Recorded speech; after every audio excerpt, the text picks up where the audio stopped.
حضرت ابراہیم علیہ السلام اور نمرود کے درمیان مناظرہ۔ قرآن حکیم کی روشنی میں، کیا تو نے نہیں دیکھا جو سلطنت پا کر ابراہیم علیہ السلام سے اس کے رب کے بارے میں جھگڑ رہا تھا؟ جب ابراہیم علیہ السلام نے کہا میرا رب تو وہ ہے جو کھلاتا ہے اور مارتا ہے اور جلاتا ہے، وہ کہنے لگا میں جلاتا ہوں اور میں مارتا ہوں۔ ابراہیم علیہ السلام نے کہا اللہ تعالیٰ سورج کو مشرق کی طرف سے لے آتا ہے، تو اسے مغرب کی جانب سے لے آ، تو وہ کافر حیران رہ گیا اور اللہ تعالیٰ ظالموں کو ہدایت نہیں دیتا۔ تفسیر۔ ایک بادشاہ کا نام نمرود بن کنعان بن قوس تھا، اس کا پائتخت بابل تھا۔ حضرت مجاہد رحمۃ اللہ علیہ فرماتے ہیں دنیا کی مشرق و مغرب کی سلطنت رکھنے والے 4 حکمران ہوئے ہیں، جن میں سے 2 مومن ہمیں اور 2 کافر، حضرت سلیمان علیہ السلام بن داؤد علیہ السلام اور حضرت ذوالقرنین۔ کافروں میں نمرود اور بخت نصر فرمان ہوتا ہے کہ اے نبی، تم نے اپنے دل سے اسے نہیں دیکھا جو حضرت ابراہیم علیہ السلام سے وجود باری تعالیٰ میں مباحثہ کرنے لگا۔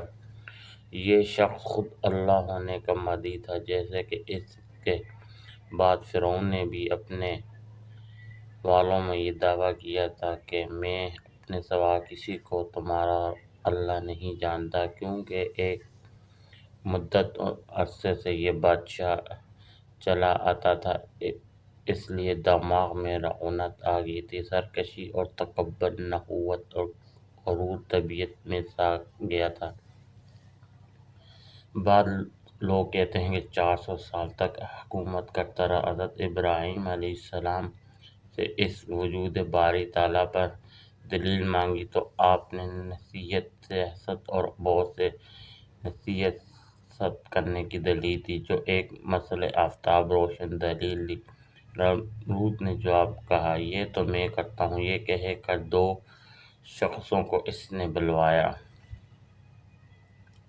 جو واجب القتل تھے، ایک کو قتل کر دیا اور دوسرے کو رہا کر دیا۔ دراصل یہ جواب اور یہ دعویٰ کس قدر لچر اور فضول ہے، اس کے بیان کی بھی ضرورت نہیں۔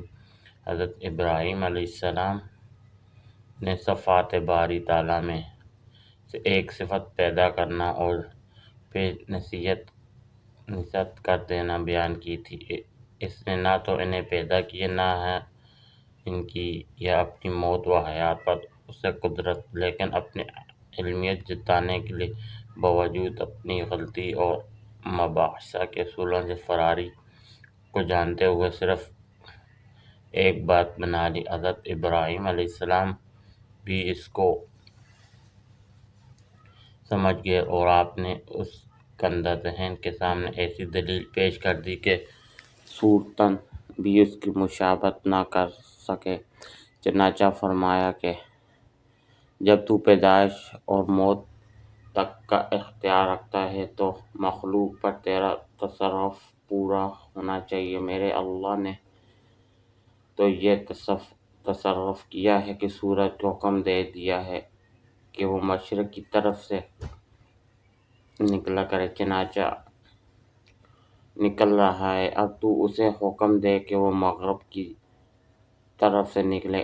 اس کا کوئی ظاہری ٹوٹا پھوٹا جواب بھی اسے نہ بن پڑا اور بے زبان ہو گیا اور اللہ تعالیٰ کی حجت اس پر پوری ہوگی، لیکن چونکہ ہدایت نصیب نہ تھی، راہ یافتہ نہ ہو سکا، ایسے بدوضع لوگوں کو اللہ تعالیٰ کوئی دلیل بجاتا اور وہ حق کے مقابلے میں بغلیں جھانکتے ہی نظر آتے ہیں۔ ان پر اللہ کا غضب و غضب اور اس کی ناراضگی ہوتی ہے، کیونکہ جو بنانے بگاڑنے پہ نہ صرف قادر ہو بلکہ بناؤ بگاڑ کا بھی خالق ہو، اس کی ملکیت پوری طرح اس کے قبضے میں ہونی چاہیے۔ اب جس طرح موت و حیات کے احکام اس کے جاری ہو جاتے ہیں، اسی طرح دوسرے احکام بھی جاری ہو جائیں۔ پھر کیا وجہ سورج جو کہ ایک مخلوق ہے، اس کی فرمانبرداری اور اطاعت گزاری نہ کرے اور اس کے کہے سے بجائے مشرق کے مغرب سے نہ نکلے؟ پس حضرت ابراہیم علیہ السلام نے اس پر اس مباحثے میں غلبہ پا لیا اور اسے بالکل لاجواب کر دیا۔ حضرت ابراہیم علیہ السلام کا معجزہ۔ زید بن اسلم کا قول ہے کہ کتنا سالی تھی، لوگ نمرود کے پاس جاتے تھے اور غلبہ لے آتے تھے۔ حضرت خلیل اللہ علیہ السلام بھی گئے، وہاں یہ مناظرہ ہو گیا۔ بدبخت نے آپ کو غلہ نہ دیا، آپ خالی ہاتھ واپس آئے۔ گھر کے قریب پہنچ کر آپ نے دونوں بوریوں میں ریت بھر لی کہ گھر والے سمجھیں کہ کچھ لے آئے۔ گھر آتے ہی بوریاں رکھ کر سو گئے۔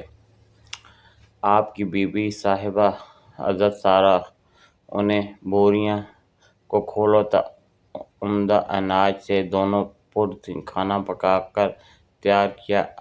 آپ کی بھی آنکھ کھلی، دیکھا کہ کھانا تیار ہے۔ پوچھا اناج کہاں سے آیا؟ فرمایا 2 بوریاں جو آپ بھر کر لائے ہیں۔ آپ سمجھ گئے یہ اللہ تعالیٰ کی رحمت ہے۔ ماشاءاللہ، جزاک اللہ۔